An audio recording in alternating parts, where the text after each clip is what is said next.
Rebel star Prabhas మీద pressure ని పెంచేశాడు director Maruti. తనను నమ్మి ఛాన్స్ ఇస్తే అసలుకే ఎసరు పెట్టాడు. 3 ఏళ్ల ప్రభాస్ నమ్మకాన్ని నిలబెట్టుకోలేకపోయాడు మారుతి.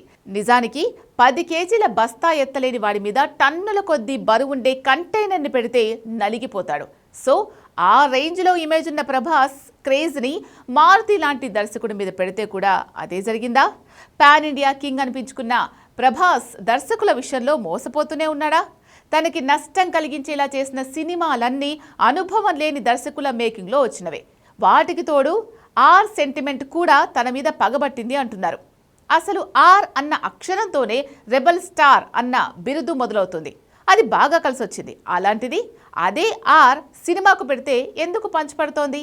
నిజంగా ఇలాంటి సెంటిమెంట్స్, అలాంటి చిన్న దర్శకుల మీద నమ్మకం రెండు రెబల్ స్టార్ కొంప ముంచుతున్నాయా? Take a look.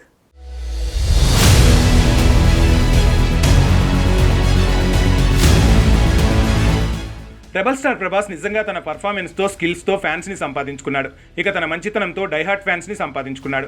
అందరి డార్లింగ్ అయిపోయాడు. కానీ తన అతి మంచితనంతో దర్శకులకు ఆఫర్లు ఇస్తూ తన కష్టాన్ని, అదృష్టాన్ని రెండింటినీ రిస్కులో పడేస్తున్నాడు. అందుకు రాఘవేంద్ర నుంచి రాజాసాబ్ వరకు, రెబల్ నుంచి రాధేశ్యామ్ వరకు చాలా ఉదాహరణలు ఉన్నాయి. ఈ సినిమాలే ప్రభాస్ని, తన ఫ్యాన్స్ని నిరుత్సాహపరిచిన మూవీలు.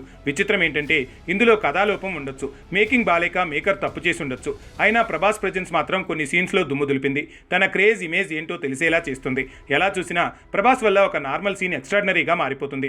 అది తెలిసి కూడా దర్శకులు కథాలోపాలతో, మేకింగ్ పాపాలతో ప్రభాస్ని మోసం చేస్తున్నారన్న కమెంట్లున్నాయి. అయితే ప్రభాస్ నమ్మి మోసపోయిన సినిమాల మీద ఓసారి ఫోకస్ చేస్తే, అప్పట్లో రాఘవేంద్ర తీసిన సురేష్ కృష్ణ కెరియర్ బాలేనప్పుడు తనకి ఆఫర్ ఇచ్చాడు. తను భాష లాంటి కళాఖండాలు తీసినా తన పనైపోయిందన్న టైంలో నమ్మి తన చేతిలో రాఘవేంద్రని పెడితే పంచుపడింది.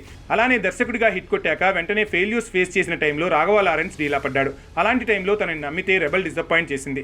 జిల్ లాంటి ఒకే ఒక్క సినిమా తీసిన యంగ్ డైరెక్టర్ రాధాకృష్ణకి రాధేశ్యామ్ రూపంలో ఛాన్స్ ఇచ్చాడు ప్రభాస్. అది కూడా అలానే షాక్ ఇచ్చింది.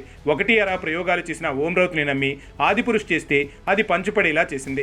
రన్ రాజా రన్ లాంటి ఒకే ఒక్క మూవీ చేసిన సుజిత్కి సాహో ఇస్తే అది నార్త్లో మాత్రమే ఆడింది. ఇవన్నీ చూస్తే అనుభవం లేని వాళ్ళు, అడ్రస్ లేని వాళ్ళను కూడా నమ్మి ప్రభాస్ మోసపోయాడా? అతి మంచితనంతో వాళ్ళని కాపాడబోయి తన అకౌంట్లో ఫెయిల్యూర్స్ వేసుకున్నాడా? విచిత్రం ఏంటంటే టాక్ వీక్ అయినా ఏనాడు ప్రభాస్ వల్ల నిర్మాతలు మునిగింది లేదు. ఎందుకంటే పెట్టిన పెట్టుబడి పూర్తిగా వాపసు రావటం తన సినిమాల స్పెషాలిటీ.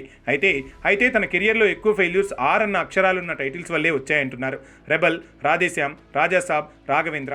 అందుకే రాజాసాబ్ ముందు ది అని ఒక పదం యాడ్ చేసి ది రాజాసాబ్గా మార్చారన్నారు. కానీ ఇలాంటి సెంటిమెంట్స్ కంటే దర్శకుల ట్రీట్మెంటే ఎక్కువగా కొంపముంచింది. దీనికి తోడు నార్త్ ఇండియాలో కూడా తన సినిమాలకు సరైన ప్రమోషన్ ఉండదు. ఆ విషయంలో ప్రతి దర్శకుడి ప్లానింగే కారణం అంటున్నారు. ప్రొడ్యూసర్ కూడా అలాంటి తప్పులే చేస్తున్నారని, వాటిని మార్చాలనేది సందీప్ రెడ్డి సలహా అని తెలుస్తుంది. అందుకే ఫౌజీ స్పిరిట్ విషయంలో ప్రమోషన్ స్ట్రాటజీ మార్చి ముంబై నుంచే తన సినిమాల ప్రమోషన్ మొదలు పెట్టబోతున్నాడని తెలుస్తుంది. ఈ మార్పుకి సందీప్ రెడ్డి వంగా సలహాలే కారణమట.